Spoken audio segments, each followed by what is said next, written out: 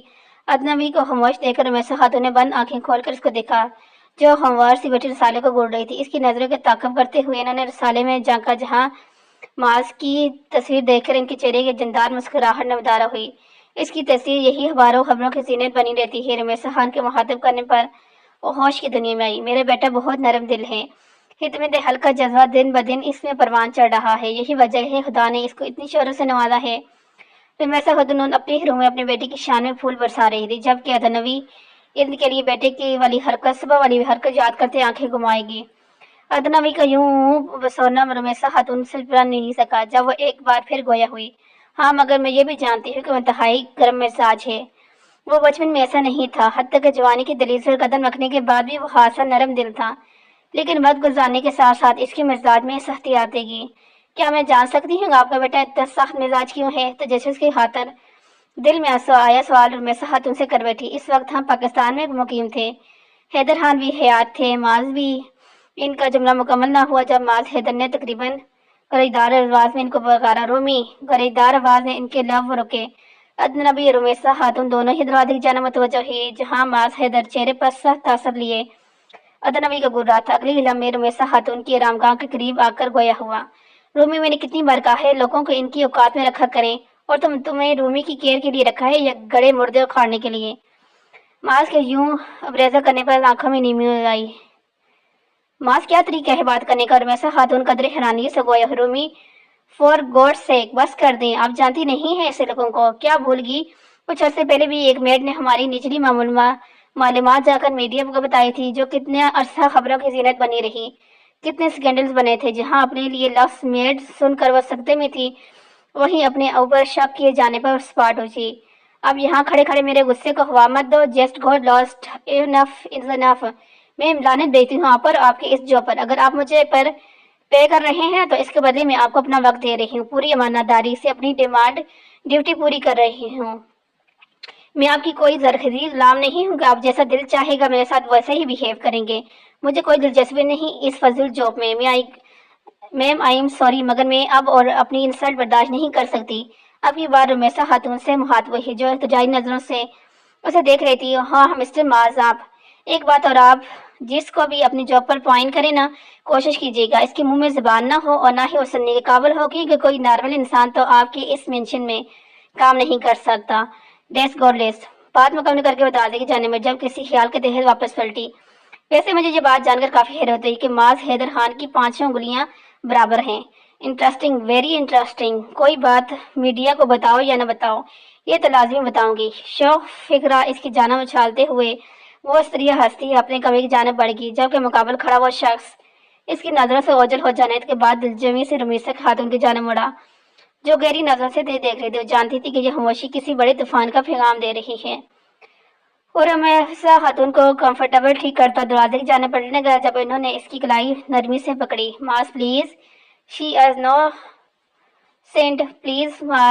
رمیسا خاتون کی بات اور شوق انداز میں مسکرایا، ان کی پیشانی پر لب رکھے اور اپنی منزل کی جانب روانہ ہوا۔ رمیسا خاتون کے کمرے سے نکل وہ سیدھا اپنے کمرے میں آئی، غصہ جیسے سر پر چڑھ کر بول رہا تھا۔ بنا وقت ضائع کیے اپنی ذاتی سامان بیگ میں ٹھوس کر وقوی حصے کو عبور کرتے ہوئے باہر لان کی طرف بڑھ رہی تھی، جب دوسری جانب وہ مسلسل دانین کو فون ملا رہی تھی، مگر بے سودہ۔ جب سے اس کی کال آئی تھی اس وقت سے دوبارہ اس رابطہ نہیں ہوا تھا۔ اب اس سے وہی جاگر ملاقات ہوگی۔ ڈانو ٹاؤن مینشن کو عبور کرتی ہوئی مرکزی دروازے کی جانب رکھی، جہاں زیان اور معاذ حیدر دونوں ہی اسی کی جانب متوجہ تھے۔ عقبی حصے سے ہوتے ہوئے باہر کی جانب بڑھی، وہ مسلسل دانے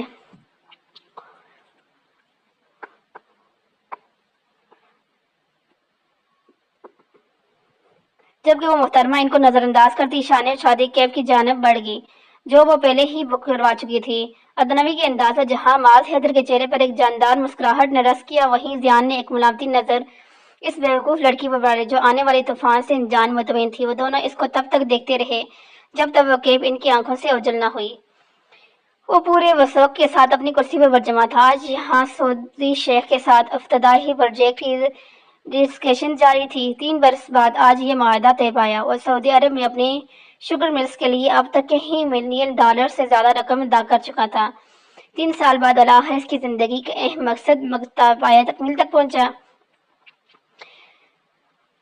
معاذ حیدر، مبارک ہو تمہیں، آخر کا یہ پروجیکٹ تمہارے نام ہوا۔ میں نے کافی چرچے سن رکھے تھے، کافی جتن کیے ہیں تم نے اس پروجیکٹ کے لیے۔ جی بالکل ٹھیک سنا آپ نے۔ اگر کوئی چیز میرے دل کو بھا جائے تو میں ہر صورت اس کو حاصل کر کے اپنی مالکیت بناتا ہوں۔ اگر کوئی چیز مجھے نہ ملے تو میں اس کو کسی اور کی قابل بھی نہیں چھوڑتا۔ نابیس اور لو قاتلانہ مسکراہٹ، جبکہ سرمئی کی ناک گہری آنکھیں سر تاثر۔ ہاں ینگ مین، ٹھیک کہا، یاد ہے مجھے وہ چند برس پہلے والا واقعہ جس فیکٹری میں اچانک آگ بھڑک اٹھی تھی۔ کہیں نہ کہیں اس میں تمہارا نام بھی شامل تھا۔ اف وے بس کر دے شیخ صاحب، سنا ہے آپ کی شوگر آج کل ہائی رہتی ہے، یہ نہ ہو کسی غم کے زد میں آ کر ایکسٹریم لیول تک پہنچ جائے۔ آپ کی بات زیان نے مخاطب کیا تھا، جس پر شیخ لب بھیج گیا۔ ابھی گفتگو جاری تھی جب اویزہ اجازت طلب کرتے ہوئے اس کے پاس آئی۔ میٹنگ تقریباً اپنے اختتام پر تھی جب معاذ حیدر کے اشارہ کرنے پر زیان ان سب کو لے کر باہر گیا۔ ادنوی کے جانے کے بعد اویزہ نے اس کے روم کو کلیئر کر دیا تھا، جس کے نتیجے میں صفائی کے بعد ان کو ایک فائل ملی تھی اور وہ فائل لے کر اویزہ معاذ حیدر کے مقابل میں موجود تھی۔ وہ فائل اس کے مقابل رکھے اور روم سے نکل گئی۔ چند سیکنڈ وہ بغور اس سیاہ فائل کو دیکھتا رہا، پھر ہاتھ بڑھا کر فائل کھولنی شروع کی۔ جیسے جیسے وہ فائل کے صفحوں کو پلٹ رہا تھا، ویسے ویسے آنکھیں کھرے سے پھیلتی جا رہی تھی۔ ابھی وہ سوچ رہا تھا کہ صحرا میں گم ہی تھا کہ اچانک اویزہ بکھلائی ہوئی بنا اجازت اس کمرے میں آئی۔ زیان بھی اس کے ساتھ۔ ان دونوں کے چہرے کے تاثرات خطرناک حد تک سنجیدہ تھے۔ معاذ کی سوالی نگاہوں کو جانتی ہوئی ہمت کرتے ہوئے گویا معاذ وہ آنٹی نہیں، باقی الفاظ جیسے منہ میں ہی دم توڑ گئے۔ ایک دن بعد آج ہمیشہ خاتون کا صائم تھا۔ پچھلے روز بلڈ پریشر لیول خطرناک حد تک بڑھ جانے کی صورت میں ان کو ہارٹ اٹیک آیا تھا۔ شاید ان کا وقت اتنا ہی مقرر تھا اور وہ اس فانی دنیا سے کوچ کر گئے۔ زیان ایک ضروری کام نپٹا کر داؤنیز ٹاؤن میشن پہنچا۔ اویزہ کی رہنمائی سے وہ معاذ حیدر کے خان کی کمرے میں آیا۔ چند سیکنڈ کے لیے اس کے قدم دروازے پر ہی تھم گئے۔ سامنے ورکنگ چیئرز پر بیٹھا وہ دی گریٹ بزنس ٹائکون معاذ حیدر خان نہیں کوئی بکھرا ہوا شخص معلوم ہوتا۔ سگریٹ کی بہت خاک زمین پر پھیلی ہوئی اس بات کا اعتراف کر رہی تھی کہ وہ ٹوٹ چکا ہے۔ زیان نے اس کے کندھے پر ہاتھ رکھا، وہ جھنکا، سرمئی آنکھیں سرخنگار ہوئی تھی۔ زیان، رومی مجھے اکیلا چھوڑ گئی، وہ مجھ سے ناراض تھی اور یہی خاموشی سے چلی گئی۔ یار، انہوں نے مجھ سے وعدہ کیا تھا مجھے کبھی اکیلا چھوڑ کے نہیں جائیں گی۔ زیان، وہ پھر مجھے چھوڑ کر چلی گئی۔ دن پہلے وہ فون پر سرگوشی کرتے انداز میں پلٹا جب اس سے مقابل رمیسا خاتون کو دو ویل چیئر پر پایا۔ وہ سخت اثرات لیے اس کو گھور رہی تھی۔ جب وہ سالی نگاہوں سے انہیں دیکھتے گویا کیا کچھ کہنا چاہتی ہیں آپ مجھ سے؟ ہاں میں کہنا چاہتی ہوں۔ ان کا انداز لہجہ خاصا سنجیدہ تھا۔ معاذ، میری بات سنو، میں نے آج تک تمہیں کسی معاملے میں نہیں ٹوکا، مگر میں آج تمہیں سختی سے کہہ رہی ہوں، تم اس لڑکی کو کوئی نقصان نہیں پہنچاؤ گے۔ تم میرا یہ حکم سمجھو یا پھر درخواست۔ رومی، میں چاہتا ہوں آپ میرے معاملات میں نہ بولیں۔ مجھے میرے معاملات میں بولنے والے بالکل پسند نہیں۔ میں آپ کا احترام کرتا ہوں، آپ کا مرتبہ میں جانتا ہوں، لیکن اس کا ہرگز یہ مطلب نہیں کہ آپ میرے نچلی معاملات میں بولیں۔ تمہارے نجی معاملات؟ کیا تم مجھے بتا سکتے ہو کہ میں اور تم کب ایک دوسرے سے جدا ہوئے؟ رومی کسی بھی قسم کی بحث نہیں کرنا چاہتا۔ آپ کے لیے آرام کا وقت ہے، آپ آرام کریں۔ دھو ڈاکو انداز میں اپنی بات مکمل کرتے لمبے ڈنگ برتن ہاتھ سے نکل گیا۔ حال وہ مجھ سے ناراض تھی زیان، اور یوں ہی خاموشی سے چلی گئی۔ یار، رومی نے مجھ سے وعدہ کیا تھا مجھے کبھی اکیلے نہیں چھوڑے گی۔ زیان، وہ پھر مجھے اکیلا چھوڑ گئی۔ چند سیکنڈ وہاں ساکت خاموشی چھائی، جب ایک دم اپنی جگہ چھوڑ کر وہ چلاتا ہوا کھڑا ہوا۔ ادنوی، وہ صرف ایک نام اس کے لبوں پر آیا۔ جب سخت نس اس کی آنکھوں میں اتری سختی لاگت رونگ چہرے پر رسید کرتا وہ بالکونی کی جانب بڑھا۔ پاکستان میں موجود احمر کو ایک بار پھر فور ملاتے وہ دانت پیس کر گویا ہوا، ادنی دورانی، I want her back.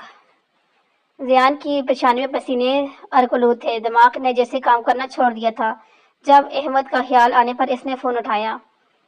Pakistan آنے کے بعد اس کا اب تک دانین سے رابطہ نہیں ہوا تھا۔ اس کے گھر پر بھی تالا تھا۔ جب پڑوسی سے معلوم کیا کہ وہ لوگ اپنی بیٹی کو لے کر گاؤں چلے گئے ہیں، اسپتال سے سنان کی تمام تر پروگریس جاننے کے بعد واپس گھر آئی۔ بات لینے کے غرض سے وہ کلوسیٹ سے رام دے نائٹ سوٹ نکال کر فریش ہونے چلی گئی۔ کندھے سے نیچے تک آتے گیلے بالوں کو جھاڑتی